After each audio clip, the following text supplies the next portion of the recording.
Cierre del año, durante todo el año lo hemos interrumpido en su labor, le hemos pedido que nos colabore. Entre quirófano y quirófano atendía nuestro teléfono el doctor Francisco Aguilar. Francisco, hoy acá en el estudio, bienvenido, gracias por venir. ¿Cómo estás, Fernando? Bien, muy Gracias. bien. Hoy descansando, hoy... No. No. Me tomé un rato para venir a visitarte, ¿no? ¿Qué? Que bueno, siempre hablamos tantas veces por teléfono y bueno, ya que me invitabas, quería cumplir con Está vos, bueno. por supuesto. Gracias por venir. Bueno, Francisco, trabajando como siempre y encima ahora con una noticia que nos vuelve a poner a todos en alerta, ¿no? H3N2. Ya es como, yo decía ayer, que es la fórmula química. No, lamentablemente es una cepa nueva de gripe que está afectando. Y la tenemos acá a la vuelta de la esquina ya. Sí, yo no creo que esto se convierta en una pandemia. Yo creo que va a ser menos que aquella epidemia de gripe A que tuvimos, ¿no? Pero no creo que esto sea una pandemia como fue el COVID, que fue una cosa muy grave, ¿no? Con muchos casos graves de pacientes que llegaron. Nunca en la historia de la humanidad hubo tanta gente en respirador durante tanto tiempo en el mundo, ¿no? Sí. O sea que esto no hay que alertar a la población de que esto va a provocar una pandemia, ¿no? No creo. Es una cepa nueva, pero que no creo que genere lo que hemos vivido 4 o 5 años atrás, ¿no? Por lo que se empieza a conocer, dicen no es tan grave como lo que vivimos. No es un COVID, ¿no? No. Descartemos completamente, no es un COVID. No. Incluso el COVID hoy tampoco es tan grave. Claro. Hay mucha gente inmunizada por haberse contagiado antes y hay mucha gente vacunada. Entonces ya no es tan grave. Pero sí todavía ves casos COVID en gente con factores de riesgo grave y que ves neumonías todavía por COVID, pero muchísimo menos que en la pandemia. Exactamente. Bueno, estoy hablando menos del 1%, claro, ¿no? De lo que veíamos antes. Pero dijiste una palabra clave ahí, vacunación, ¿no? Sí. Y para la gripe también, si estás vacunado, si bien no es específica, pero si tenés vacunación... Hay que vacunar a los factores de riesgo, pero eso no se discute. Porque el factor de riesgo, si se agarra una gripe, que hay muchas gripes, muchas, yo no soy un especialista, obviamente, pero hay muchas gripes. Y las vacunas tienen varias, te defienden contra varias de ellas. Y el que tiene factores de riesgo, edad, patologías previas, personal de salud y demás, tienen que saber que van a estar mucho más protegidos. No es que vos no te vas a engripar, pero la gripe, si tenés factores de riesgo, va a ser menos grave que si no te vacunaste. Es eso. Es lo mismo que el COVID. La vacuna no te prevenía el contagio, te podías tener COVID, pero no desarrollabas una forma grave. Es eso, nada más. Lo mismo pasa con muchas otras. Exactamente, ¿no? Y es un poco lo que hablábamos los otros días, ¿no? Tos convulsa. Reaparecen enfermedades. Tuberculosis que en el mundo civilizado nadie habla, y nosotros vemos todos los días tuberculosis en el hospital. En San Bernardo. Imagínate la cantidad que ven en el Milagro, que son especialistas. Que es el hospital de referencia. Es un hospital de referencia, claro. Y digo, ¿por qué pasa esto? ¿Por qué estamos volviendo a enfermedades como la tuberculosis, como la tos convulsa? El otro día me llamaba la atención gente que me dijo, tiene escarlatina el chiquito. Dije, ¿escarlatina? Una cosa que estaba ya... Eso es bacteriano. Algunos hablan hasta de casos de lepra. Sí, lepra hay en el norte. Hay. Lepra hay en el norte. Sí hay. Sí. No es una patología endémica, ni mucho menos. Pero todavía ves casos de lepra en el norte de Salta, sí, claro que hay. ¿Qué pasó? ¿Nos relajamos del control médico? Yo no creo que sea eso. Yo creo que son enfermedades todas estas que estamos hablando, son enfermedades de transmisión de persona a persona. Y creo que un poco puede haber falta de vacunación en el caso de la tuberculosis. Y además la tuberculosis, como no es, esto voy a ser muy claro, ¿no? No es una enfermedad que se ve en el primer mundo, por lo tanto, y pasa con el Chagas también, no hay investigación. Y las mismas drogas que se están usando para tuberculosis hoy son las mismas que se usaban hace 30 años. ¿Por qué? Porque el mundo civilizado no tiene tuberculosis, o tiene muy poco, casi nada, o son casos importados, ¿no? Entonces no se investiga. El Chagas es el ejemplo perfecto. En el mundo nadie habla de Chagas, porque no hay. Uh-huh. Entonces, los países que lo sufren son países que no tienen capacidad de desarrollo de nuevas medicaciones, vacunas o lo que sea. Claro. Es tan simple como eso. Uh-huh. Bueno, acá tenemos, ¿no?, que el otro día se hizo justicia y le dieron el doctorado honoris causa a Miguel Ángel Basombrío, un investigador que está cerrado aún hoy con su delantal, ¿no? Muy importante, sí. Sí. Sí, y me parece que se hizo justicia porque es una persona muy destacada y es salteña y me parece muy justo lo que se hizo, ¿no? Uh-huh. Sí, me parece muy bien. Digo, no solamente Basombrío, también Francisco Aguilar y tantos otros. No estoy a la altura jamás. No digo que esté a la altura, pero ¿cuántos que están en nuestro servicio público, en el Hospital San Bernardo, y que hacen cosas que no trascienden y que no se conocen? Mira, yo te voy a contar una anécdota muy breve. No voy a dar nombres, ¿no? Por supuesto, pero en la época del COVID yo vi muchas cosas, ¿no? Muchas cosas, de mucha gente que son, yo les llamo héroes anónimos, ¿no? Enfermeras, kinesiólogos, personal de limpieza, personal de comida, que les llevan la comida a los pacientes COVID. Esa gente tenía familia, tenía hijos. Uh-huh. A pesar de eso, sin conocimiento de medicina, estoy hablando de personal de limpieza limpiaban esa cama con COVID. Uh-huh. Y el personal de limpieza y de mantenimiento y demás que entraban en esa terapia con un riesgo altísimo y sin tener conocimiento de cómo defenderse y cómo protegerse con todos los trajes que usamos. Esos son héroes anónimos. Pero había un médico, que no voy a dar el nombre obviamente, que era el jefe de la terapia de un hospital muy importante en Salta que atendía COVID, que tenía sobrepeso, un sobrepeso importante. Y le recomendaron no ir. Y él dijo, no, yo soy médico, soy terapista. Claro. Hacen falta terapistas en esta época, lo que faltaba eran terapistas. Sí, claramente, terapistas. Sí. Algunos se enfermaban, todavía menos, y las terapias intensivas estaban abarrotadas, y este médico, a pesar del riesgo de contraer COVID por su sobrepeso, dijo, no, yo de acá no me muevo. Y nadie le prohibió, pero le habían sugerido, cuidado por el riesgo, no, yo soy médico, acá me quedo. Y se quedó toda la pandemia, ¿no? Uh-huh. Esas personas son las personas que a vos realmente los admirás, ¿no? Y los respetás mucho por esas actitudes, ¿no? Después he visto actitudes contrarias, ¿no? Pero no importa esas, ¿no? Hay que quedarse con las cosas buenas. Y a Francisco Aguilar, en ese tiempo que te tocó estar frente al COE, que eras el blanco de toda la crítica, ¿no? Sí, porque se veía todo lo malo, pero nadie veía lo bueno que pasaba. Sí, seguro. Uno hacía, lo que pasa que obviamente era algo nuevo en todo sentido, ¿no?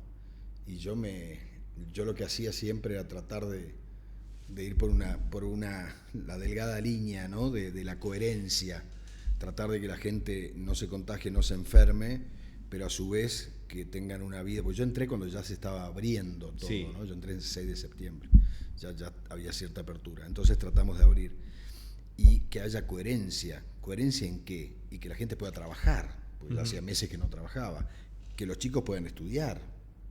Yo no sé si te lo conté, puede ser que alguna vez que hablamos por teléfono, Salta fue la primera provincia que abrió las escuelas. Sí. Porque Salta tiene escuelas de verano, como tienen algunas otras provincias que tienen cerros, sí. por la climatología. Y entonces logramos que en Salta se abran escuelas en enero del, no me acuerdo, 2001 creo. 2021. Sí.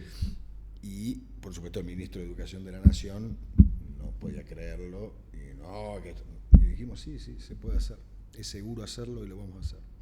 Y lo hicimos. Después costó mucho, ¿no?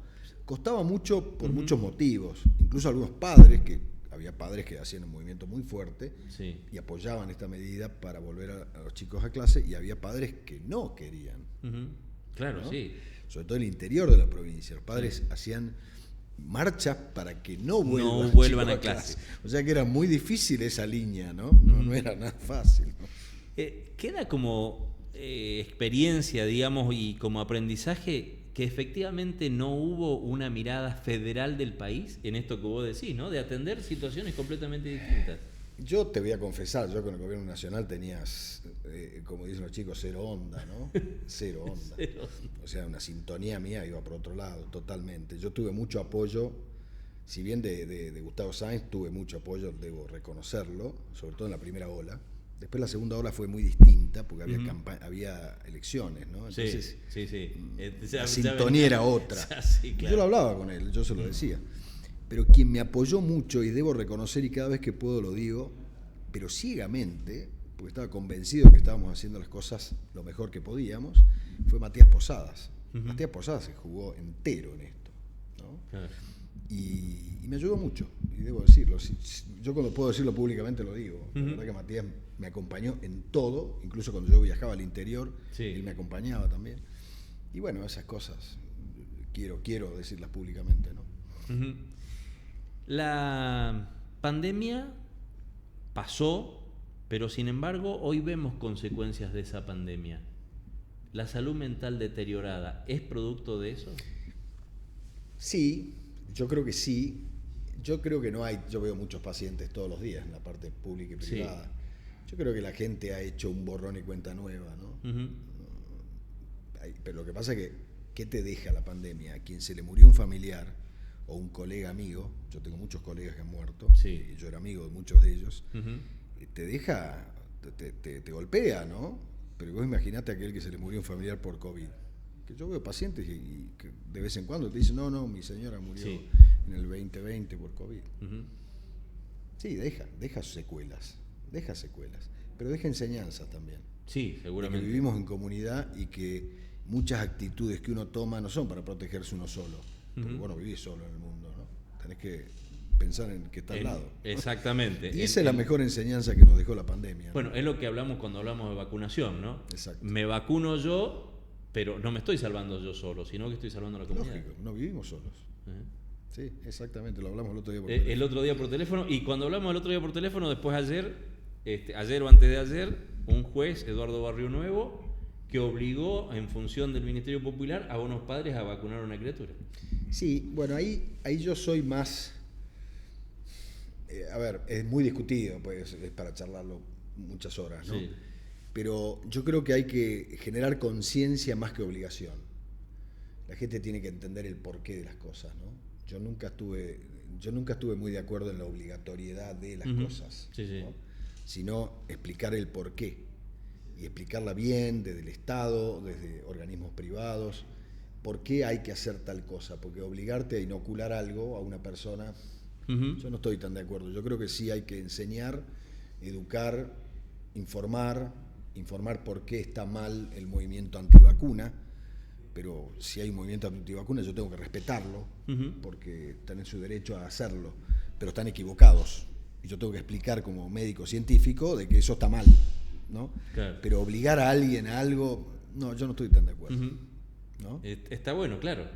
A mí la obligatoriedad de las cosas, hay choca, cosas que son obligatorias. Claro. A ver, vos no podés pasar un semáforo en rojo, vos no podés matar, hay cosas que son obvias, claro, ¿no? Pero está bueno cuando vos vacunar, vos te tenés que vacunar, o vos te tenés que, o en Japón tienen una, claro, son países con culturas muy distintas, pero tienen la obligatoriedad de hacerse una endoscopía digestiva alta a determinada edad. ¿Por qué? Porque tienen una incidencia de cáncer gástrico tan grande, que es la mayor incidencia del mundo, por la dieta que tienen y demás. Entonces el Estado obliga a la población a hacerse a determinada periodo de edad una endoscopía digestiva alta. Porque si no le sale carísimo al sistema de salud atender pacientes con cáncer gástrico tardío. Claro. Si vos lo descubrís muy chiquitito, es mucho más... Y además se cura la gente, ¿no? Claro. A ver, ¿está bien, está mal? Y es otra cultura muy distinta a la nuestra. Tal vez ahí esté bien, pero obligar a alguien acá que se haga una endoscopía porque lo digo yo que soy el Estado. No, bueno, complicado. Claro, que vivimos una realidad completamente distinta. Claro, por eso te digo que hay que... es interesante el debate, ¿no? ¿Hace falta debate en materia de salud en Salta? Muchísima. en muchas cosas, ¿no? En muchas cosas. Salta tiene un problema. Yo el otro día hablaba con Pablo Salomón, que es gerente del hospital, que además es amigo, y le digo, mira Pablo, creo que Salta tiene una emergencia sanitaria, no la discuto, pero la emergencia empieza aquí, en el San Bernardo. La emergencia sanitaria de la provincia empieza en el San Bernardo, porque que a mí me digan, llegaron 6 ambulancias, todos los días llegan 6 ambulancias, Y ayer a la mañana que yo fui a ver un paciente a la guardia, a las 9:15 fui, ya estaban todas las camillas ocupadas. La guardia del San Bernardo es una guardia muy grande que tiene 12 camas de hombres, 12 de mujeres y 12 de shock room, 36 camas de guardia. Esas 36 están ocupadas casi siempre, ¿sí? Porque llegan pacientes, suben, cuando se vacía una cama en sala, que se vacían pocas porque está lleno, vos ingresa otro, pero el problema es que se llena, y cuando se llenan las 36 se llena el pasillo con camillas. Y ayer a la mañana ya estaban todas las camillas llenas. Entonces el que recibió la guardia de ayer, recibió la guardia ya llena. Imagínate si hay un accidente y hay 4 heridos. Claro. A ver, es un problema. El problema de la salud pública de Salta está en emergencia, sí está. ¿Se puede solucionar? Sí, por supuesto que se puede solucionar. Pero empieza en el Hospital San Bernardo la emergencia. Porque cuando hay un problema en Cafayate, en Rosario, en Morillo, en Tartagal, todo viene al Hospital hay un problema. El problema lo pueden solucionar mandándolo al San Bernardo. Claro. Y así lo hacen. O en el Papa. Entonces, hay muchas. Esto es para, como vos dijiste, es para debatir, es para sentarse a charlar. Sí, claro, es una emergencia, hay que hacerlo ahora eso. Yo creo que Salta tiene ya hoy la cantidad suficiente de población para tener 2 San Bernardos. Exactamente. Como tiene Tucumán. Tucumán tiene el Centro de Salud y el Padilla. Son 2 grandes hospitales, un poco más grandes que el San Bernardo, los 2. Sí. Y tiene el doble de población que Salta. Tucumán debe estar llegando 2,5 millones más o menos de habitantes. Un poco menos del doble. Pero tiene 2 grandes centros hospitalarios. Son enormes. ¿Sí? Nosotros tenemos uno. Y tenemos uno que tiene un perfil que es gineco-obstétrico y pediátrico, pero eso es aparte. Yo hablo de adultos y hospital de agudos, porque tenés uno de crónico que es el Milagro, pero atiende otra patología, no puede llegar un traumatizado ahí porque no tienen quirófano. Sí, ayer o antes de ayer la noticia fue que había un parto en el Milagro. Claro, bueno, eso puede pasar en la calle, puede pasar enfrente a una clínica privada que haya un accidente y vos tenés que atenderlo, eso puede ocurrir, pero son cosas excepcionales. ¿Cuál es la solución? Que yo veo, ¿no? Puedo estar equivocado, pero yo lo veo hace muchos años y lo vengo diciendo además. El Salta como provincia está en emergencia sanitaria, sí, tiene varias emergencias, ¿no? Nutrición infantil, mortalidad materna, cáncer de cuello uterino, chagas, hidatidosis, hay varias patologías, varios problemas. Pero el grave empieza que tu hospital de cabecera está saturado. Claro. Está saturado el San Bernardo, si querés lo repito de nuevo, ¿sí? Está saturado a toda hora. Tiene otro problema además el San Bernardo, está en obra y perdió 50 y pico de camas al sacar el servicio de traumatología, que era muy grande, pues eso se tiró abajo y se está haciendo un gran edificio nuevo para hacer la parte nueva del hospital, quirófanos, terapias y demás. Entonces ahí el hospital perdió 50 y pico de camas. Entonces, ¿cuál es la solución a futuro? Pero no un futuro de acá a 15 años. No. Un futuro que hay que empezar a planificarlo hoy, que es hacer otro San Bernardo. Está hecho el otro San Bernardo, que es el Papa. Hay que modificarla, agrandar quirófanos, darle una vuelta, ¿no? Y hacer un mini San Bernardo. ¿Y cómo se hace un mini San Bernardo? Por de pronto, ver cuál es la tasa de uso que vas a tener, zona sur, cuántos son los pacientes, esos son cálculos que se hacen, que obviamente el ministerio los tiene esos datos, y vos tenés que hacer, porque vos en el Papa, llega hoy un traumatismo de cráneo a las 2 de la mañana, no hay neurocirujano. En el San Bernardo hay 3, y tenés 3 o 4 anestesistas por día, 24 horas. Bueno, el Papa hay que hacer lo mismo, un poco más chico. ¿Está bien? Entonces, de esa manera, alivianás al San Bernardo que está saturado y tenés otro hospital que funciona 24 horas con todas las especialidades. El otro día hablábamos no es tan difícil, con...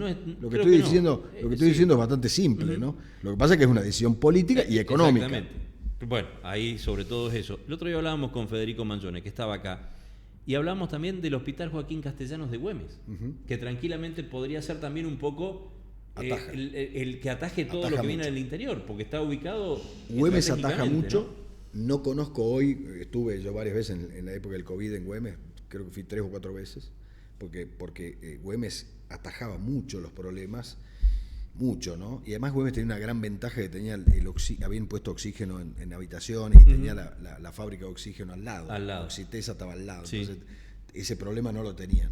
Pero Güemes sí es importante. Güemes es re importante para Salta, o sea que fortalecer Güemes es clave, pero es muy difícil que vos tengas hospitales de alta complejidad tan cerca del San Bernardo. No podés hacer una neurocirugía en Güemes y tener el San Bernardo a 30 minutos de ambulancia. Eso no es lógico. Montar semejante servicio, te estoy dando un ejemplo, ¿no? Puede ser cirugía torácica, que es lo que yo hago. Pero yo creo que Salta hoy, para no extenderle, no aburrirte con el tema, Salta hoy ya tiene que tener 2 San Bernardos. Seguro. Y está hecho. Claro. Bueno, no es que hay que hacer un hospital de cero, no. Está hecho. Hay que darle una vuelta, hay que invertir, hay que nombrar gente y hay que armar los servicios, hay que tomar la decisión. Es una decisión política. Hablabas de cirugía torácica, ¿no? Que es la especialidad tuya. ¿Cómo impacta justamente en esta saturación del San Bernardo otro problema casi endémico que tiene Salta, que son los siniestros viales de motos? Bueno, yo además hago trasplante renal hace 25 años, ¿no? En Salta. Y el traumatismo de cráneo, me estoy yendo pero ahora vuelvo, ¿no? Al tórax. Sí. El traumatismo de cráneo en moto es una de las principales causas de muerte encefálica, o sea, de muerte. Y esos chicos jóvenes que mueren por un TEC grave, un traumatismo de cráneo grave, muchos son donantes, obviamente, ¿no? Y con respecto a mi patología, a mi especialidad, que yo soy cirujano general y de tórax, es una pandemia. Nosotros tenemos 2 pandemias en el hospital como cirujanos, ¿no? Uno es el traumatismo, el politraumatismo, y otra es la herida de arma blanca. La herida de arma blanca entra en varios por día. Por día. ¿Mira? Hay que ir al hospital. Sí, hay que ir y pasar un día ahí y mirar un poco. Es impresionante la cantidad que hay. Mirá, yo estoy hace 24 años en el San Bernardo, algo lo conozco, ¿no? Los pasillos, eso. Y eso es algo que llama la atención, porque ni siquiera en Buenos Aires tienen eso, la cantidad de heridas de arma blanca. Lamentable, ¿no? La guardia, es muy lamentable. El que le tocó estar en la guardia del San Bernardo en algún momento, sobre todo fin de semana, apuñalado. No, y días de semana también. Sí. Es impresionante. Es lamentable porque eso muestra cómo está nuestra sociedad, ¿no? Y si vos hablás con esos chicos, generalmente son chicos un promedio de 15 para arriba, porque el San Bernardo recibe 15 hasta 20 y pico, el 100% de esos chicos usan drogas, consumen drogas. El 100%, ¿no? ¿Antes era alcohol y ahora es droga? Las dos. Las dos. Pero droga, que es lo que más te preocupa, es el 100%. Es un problema grave ese, y que es un problema que todo el mundo esquiva. En todas las provincias se esquiva el problema ese, ¿no? Yo decía esta mañana, ¿no? Uno de los títulos que teníamos hoy en el diario es que el Senado había aprobado el proyecto para agravar la pena de los trapitos, ¿no? Y el trapito, ¿cómo lo abordamos al trapito? ¿Lo abordamos como el chico que delinque porque tiene que conseguir para drogar o como el paciente afectado por la droga? Es un tema, porque el trapito muestra una realidad socioeconómica del país, ¿no? Y además no es lo mismo un trapito u otro. Yo ayer fui a una comida ahí en el centro y me cuidó el auto una señora que con buena intención le digo, bueno, ¿cuánto es? No era una señora de los consignatarios, no sé cómo se llama, los legales. Una señora que me cuidó el auto a la noche en la vereda. ¿Cuánto es? A voluntad. Claro. ¿No es cierto? Esa señora está buscando cómo llevar comida a su casa. Distinto es el trapito que está enfrente a la cancha de River, que no te deja estacionar en la puerta de tu casa y te extorsiona con romperte el auto o te amenaza, y que ese es el problema. O los que están en Buenos Aires es un problema. Buenos Aires, en Salta son bastante más pacíficos, ¿no? Y vos te das cuenta que esa gente lo hace porque necesita comer. Ahora, la droga tiene algo más que en estos chicos jóvenes, que como estos chicos jóvenes no tienen trabajo, muchos de ellos tienen que delinquir para conseguir la droga. Entonces, es un problema que todo el mundo esquiva la droga, ¿no? Todo el mundo mira para el costado, nadie quiere hacerse cargo del tema, es un problema grave en el mundo, pero Salta no está ajena a esto, Salta lo tiene muy bien instalado el problema, ¿no? Es un grave problema. Cuando yo te digo esto, te digo más promoción en las escuelas, de muy chicos, que los chicos entiendan que esto es grave. Yo me acuerdo cuando yo iba al colegio, 80 y pico, secundario, ¿no? nos empezaban a hablar de la droga. Nosotros miramos como la mirábamos tan lejos. Sí, pero nos empezaron a hablar de ese tema. Sí. Y nos pintaban ese problema como un problema grave. Tenían razón. Sí. Estamos hablando de... Yo creo que hay que empezar por ahí. Si vos no querés que el mundo se contamine, hay que educar a los chicos. Para enseñarles que la contaminación es lo que va a hacer desaparecer las cuencas de agua limpia, los mares, que están todos llenos de plástico. Entonces, yo creo que la educación es clave acá. A ver, educarnos a nosotros, no, nosotros ya nos pueden educar, ya estamos viejos. Ya estamos viejos. Pero los chicos son los que van a mantener este mundo limpio, sin droga y demás. A ellos hay que educarlos, seriamente, ¿no?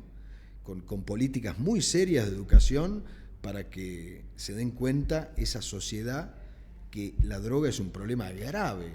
Son chicos que no consiguen trabajo porque están drogándose. Sí, entonces, ¿qué esperamos? Es un círculo vicioso, ¿no? Porque no consiguen trabajo, porque no consiguen trabajo se drogan, no consiguen trabajo porque están drogados, o sea que es un círculo, vicioso, permanente, ¿no? Y la delincuencia que aparece en el medio justamente por esa necesidad, ¿no? Es un problema que nadie quiere ver.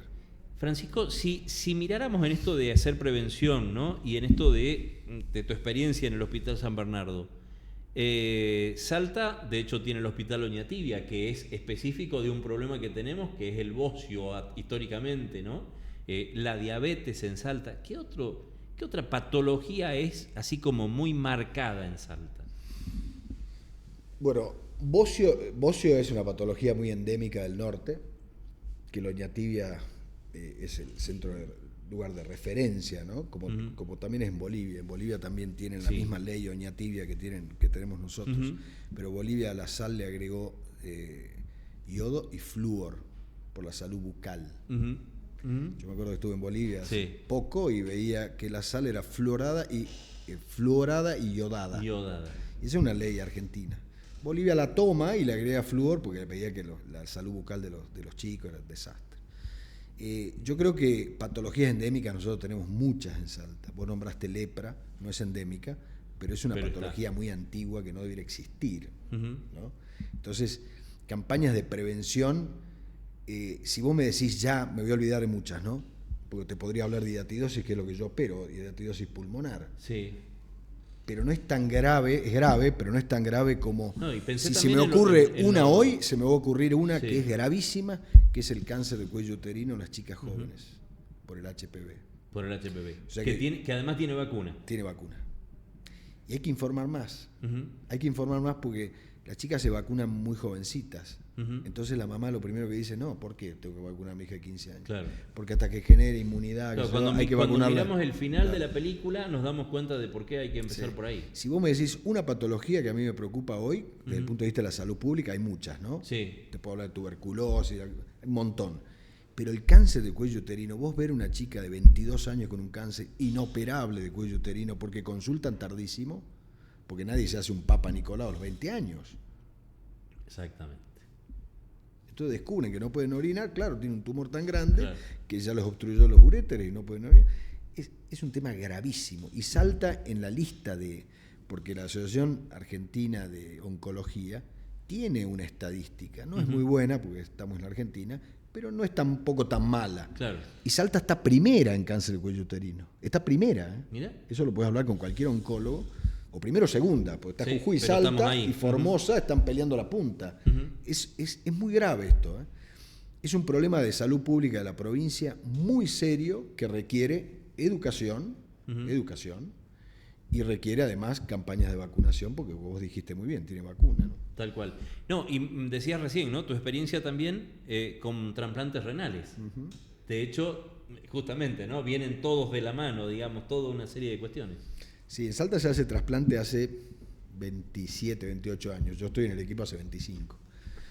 Y es muy importante porque la patología renal es una patología muy, muy, muy común en el mundo, la insuficiencia renal, el paciente en diálisis. Te voy a contar una cosa muy breve. Un paciente mío me dice, yo me estoy yendo a Mar del Plata de vacaciones con mi familia. Un paciente de clase media. Pero tengo un problema, no sé si ir porque no estoy consiguiendo centro de diálisis. Porque el paciente se dializa. Y cuando vos viajás, tenés que conseguir un centro de diálisis para dializarte durante tus vacaciones, trisemanal. esquemas de lunes, miércoles, viernes, claro. martes, jueves y sábado. Y este paciente no estaba consiguiendo en Mar del Plata, porque Mar del Plata se satura en claro, enero. Exacto. Entonces él se iba a ir en febrero, pero igual, tiene mucha gente igual, no conseguía, entonces no se podía ir de vacaciones. Si él tuviera trasplantado, tiene que tomar una pastilla inmunosupresora, y otros cuidados más, por supuesto, seguro, ¿no? Pero dejan la diálisis. La diálisis al paciente lo condiciona toda su vida. A estar atado 3 veces por semana, 4 horas, conectado a una máquina, es complejo, es complejo. Hay que sufrir esa enfermedad para saber lo que es, ¿no? Cambia completamente la vida. Sí, tremendo, es tremendo. Del paciente y de la familia. La familia, claro. Yo te conté una anécdota de gente de clase media, sí. pero bueno, traspolalo a... Hemos tenido casos en Salta de chicos que tenían que venir desde Cachi a dializarse y volver. 3 veces por semana en un remis. En un remis que no sabes la seguridad y todo. Exacto. Sí, Cafayate también. Creo que ahora Cafayate tiene. Sí, ahora ya tiene, sí, ahora creo que ya hay. Pero en Cafayate hasta hace 2 años venían. Venían 3 veces por semana. Y además cuando vos terminás la diálisis salís muy mareado, con la presión baja, salís golpeado. Después te empezás a recomponer. Pero vos sabés lo que es volver en auto por ese camino después de dializarte. Claro. A ver, es muy injusto, ¿no? Hay que... Aparte, toma el tiempo desde que salió de su casa hasta llegar al centro de diálisis, dializarse y volver, perdió todo el día. Son 3 días que el paciente... Hay gente que las pierde completamente. Exacto. Tal cual. Sí. Son cosas que hay que conocer, ¿no? Porque por ahí mucha gente no conoce. Uno habla de diálisis como quien habla de un tratamiento. No, bueno, cualquiera. nosotros es un tratamiento lo que hacemos muy agresivo. desde acá es eso, ¿no? Tratar de difundir hay que informar, todas estas cosas, claro. informar para que la gente sepa. Sí. Y porque sabiendo valora. Y entonces ahí en la experiencia se da cuenta de tantas situaciones difíciles. Totalmente, sí. Francisco, gracias por acompañarnos en esta mañana. Fernando. El año que viene estaremos nuevamente llamándote por teléfono. Espero con mejores noticias. Esperemos que sea con mejores hechos. Un placer. Así que tengas un buen año. Un placer y muchas felicidades a vos y a todo tu equipo. Bueno, muchísimas gracias.